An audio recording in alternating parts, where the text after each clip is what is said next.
I'm here because I am a roaring lion crying out righteousness. This past Sabbath, I was teaching about venture capitalists or venture capital investors in the ATLAH ministry. We're poised and perched to receive a large sum of money in the not too distant future. 1 year, 2 years, 3 years out, we're poised to receive as much as $1 billion.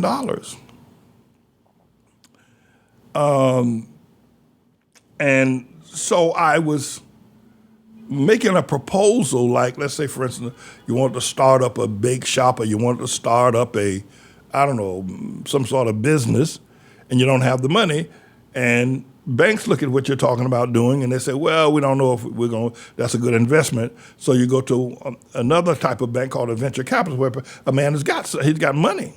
He got plenty of money.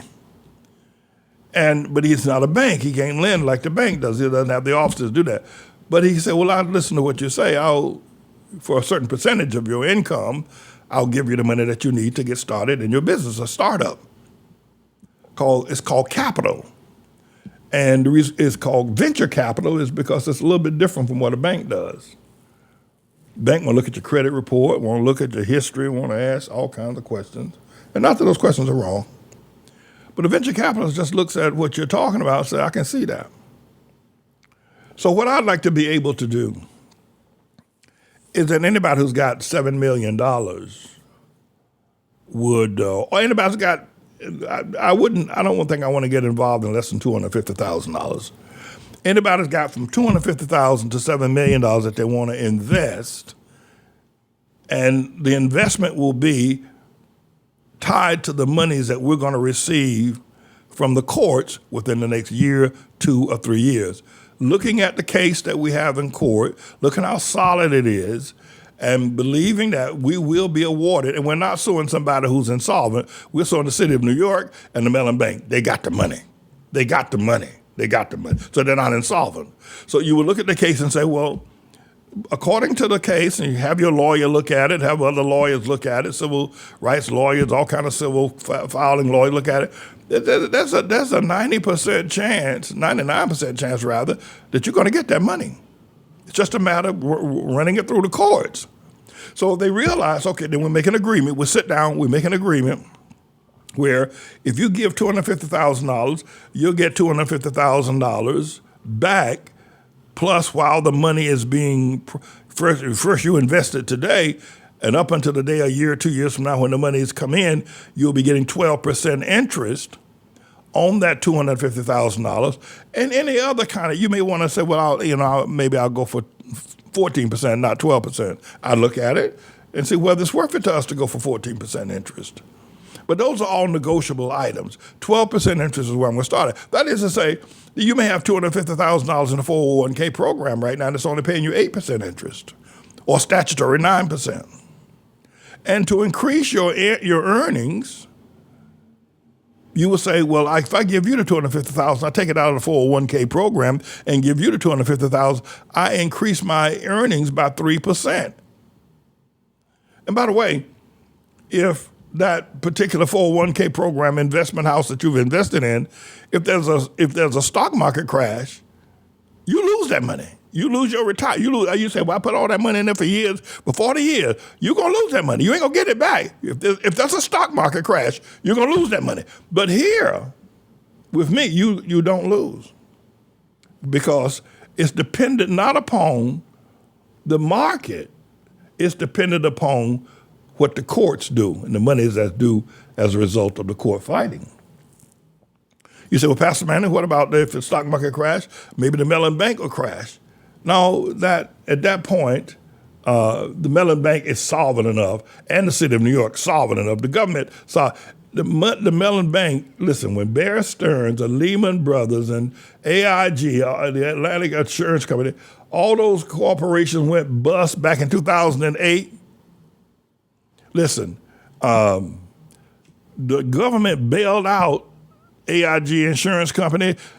Barclays Bank was going to bail out Lehman Brothers. Was it Lehman Brothers? I can't remember now. But anyway, the government bailed them out. The government took the tax. When there was a stock market crash, the subprime mortgages went berserk back in 2008. Everybody lost their homes, foreclosed off the roof. It was just a terrible time during 2008 of the stock market crash. Bear Stearns, Lehman Brothers, AIG, and several other small banks went under, but the government let the investment houses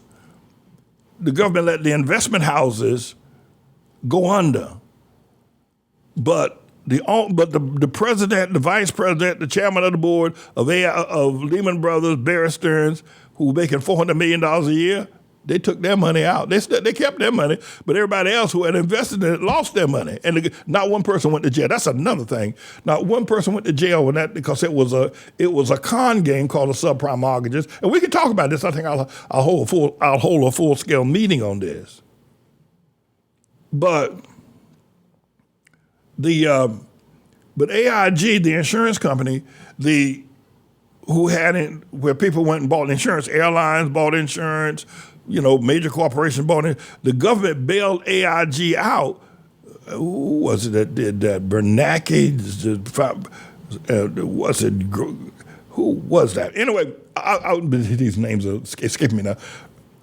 They bailed AIG out because if you let AIG under, then nobody can get on an airplane because there's no insurance. There was no automobile insurance. So AIG covers all the major insurance companies. The insurance companies say, we're insuring you, but really it's AIG because that covers everybody. Anyway, so your money would be good with me because the government will cover the city of New York and the government will cover Mellon Bank, but they will not cover you. And I'll say this, there's a recession every 16 years or so. It happens all the time.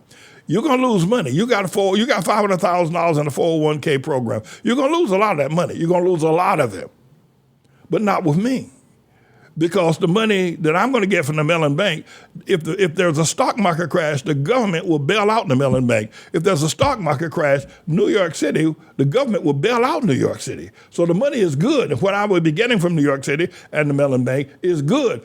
ATLAH is a better investment. It's the best investment in town.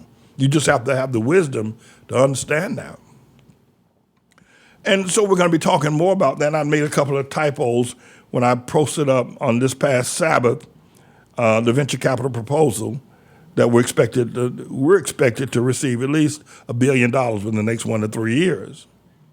And I had a word spell wrong, and two words. One was income, the other was malpractice.